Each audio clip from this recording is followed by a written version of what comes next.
சத்ருத்தம் யஸ்மின் சக வித்தியமான வர்த்துலாக்காரக என்றபடி, அதாவது நல்ல வட்ட வடிவத்தை உடையதாக ஆகிவிட்டது. இந்த நகங்கள் நல்ல வட்ட வடிவத்தை உடையதாக இருக்கின்றன என்று சொன்னபடி 10 திருவிரல்களிலும் 10 சந்திரனாக வடிவு கொண்டமையாலே தசகுணன் என்கிறது.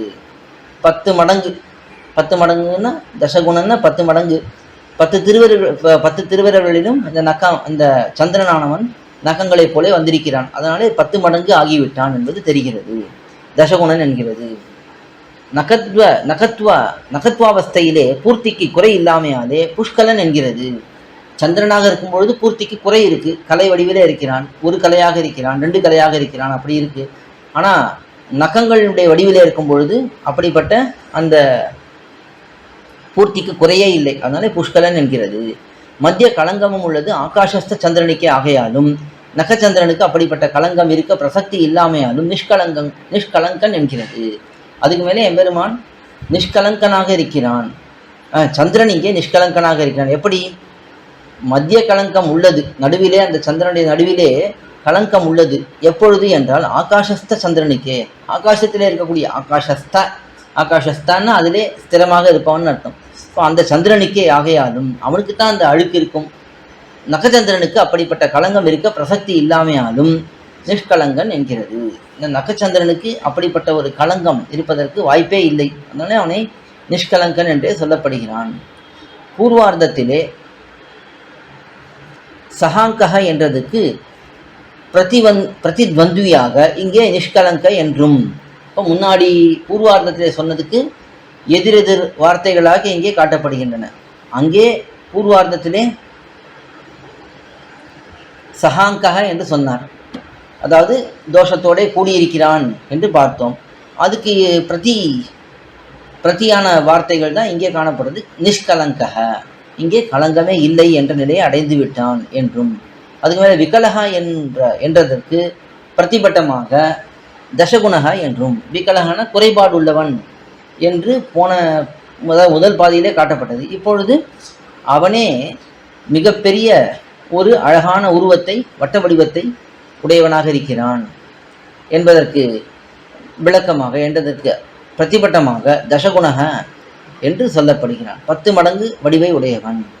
அதுக்கு மேலே விருத்தஹீனக என்றதற்கு பிரதியாக சத்விருத்தக என்றும், ஒரு நன்னடத்தை இல்லாதவன் என்று சொல்வதற்கு எதிராக இப்பொழுது நல்ல நடத்தை உள்ளவன் என்றும் சொல்லப்படுகிறான் என்றும், சுவக்ரக என்றதற்கு பிரத்யேகமாக புஷ்கலக என்றும் அருளி செய்துள்ளபடி, சுவக்ரக மிகவும் கோணல் தன்மை உடையவன் என்று சொன்னதற்கு பிரத்யேகமாக, அதுக்கு எதிராக இங்கே புஷ்கலக நல்ல பூர்த்தியை உடையவனாக என்றும் அருளி செய்துள்ளபடி காண்க. இப்படியெல்லாம் அருளி செய்யப்பட்டிருக்கிறான். நூனம் தேவதாந்தர சேவா அபகர்ஷகரி பகவத் சேவா உத்கர்ஷகரி இதி பாவக. அதாவது இது சம்ஸ்கிருத வியாக்கியான சூக்திகி. முன்னாடியே பார்த்துருக்கோம். ஸ்ரீனிவாசாச்சாரியர்னு ஒரு சுவாமி, அவர் சம்ஸ்கிருத வியாக்கியானம் பண்ணியிருக்கிறார். அவருடைய ஒரு ஸ்ரீசூக்தி, அவருடைய வாக்கியம் இது. நூனம் தேவதாந்தர சேவா அபகர்ஷகரி, தேவதாந்தரங்களுக்கு தொண்டு பண்ணினால் கண்டிப்பாக அது அபகர்ஷத்தை, தாட்சியைத்தான் ஏற்படுத்தும். பகவத் சேவா உத்கர்ஷகரி இத்தி பாவக, பகவத் சேவானது உத்கர்ஷத்தை தான் கொடுக்கும் என்று பாவம் இங்கே தெரிகிறது இந்த ஸ்லோகத்திலே. ருத்ரனை அண்டியிருந்தால் அது களங்கத்தை தான் ஏற்படுத்துகிறது. அதே பகவானை அண்டியிருந்தால் அந்த களங்கமானது இல்லாமல் போனது என்று அதை குறிக்கும் விதத்திலே இந்த ஸ்லோகமானது இருக்கிறதுங்கிறதை காட்டுறார். யோ ஜாத்தக்ரஷிமா மலிஜ சிரசா சம்பாவித சம்புனா சோயம் சரணாஸ்ரயி சசதரக நூனம் நகவ்யாஜதக பூர்ணத்வம் விமலத்வம் உஜ்வலதையா சார்த்தம் பகுத்வம் ததா யாதஸ்தம் தருஷண்ட சைல நிலையம் வந்தாமகே சுந்தரம். இது அடுத்த ஸ்லோகம், 68ஆம் ஸ்லோகம். போன ஸ்லோகத்துக்கு சமமாக 67வது ஸ்லோகம் பார்த்தோம். இந்த ஸ்லோகமானது 68வது ஸ்லோகமாக இருக்கிறது. யோ ஜாத்தக்ரஷிமா மலீச்ச சிரசா சம்பாவித சம்புனா, என்று தொடங்கி இந்த ஸ்லோகத்தில் இதே இங்கே பார்த்த அர்த்தமே தான் காட்டப்படுறது. அதாவது அந்த ருத்ரனுடைய யாவன் ஒரு சந்திரன் சிவனுடைய சிரசிலே தரிக்கப்பட்டவனாகி க்ஷைஷ்ணுவும் கலங்கியும் ஆனானோ, அவன் தேய்பவனாகவும் ஆனான், அழுக்கை உடையவனாகவும் ஆனான்.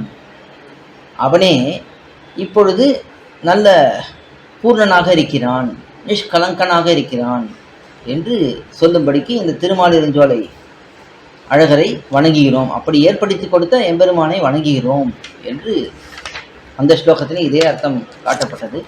அதே இங்கே மேற்கோள் காட்டினார். அதோட இந்த 61வது ஸ்லோகமானது பூர்த்தியானது. शम्भोरम्भोरुं हमुक सखा संसहांक शशांकः कुर्वन् सेवां वरद विकलो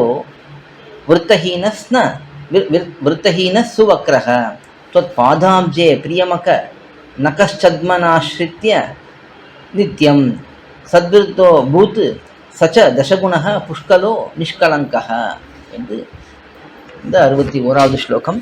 மேலே இருக்கக்கூடிய ஸ்லோகங்களை நாளைய தினம் அனுபவிக்கலாம். ஆழ்வார் திருடிகளே சரணம், எம்பெருமானார் திருடிகளே சரணம், ஆழ்வான் திருடிகளே சரணம், ஜீயர் திருடிகளே சரணம், ஜீயர் திருடிகளே சரணம், காஞ்சி சுவாமி திருடிகளே சரணம். கோயில்.org நம் சம்பிரதாயத்தின் பல்வேறு புத்தகங்களை பல மொழிகளில் வெளியிட்டுள்ளது.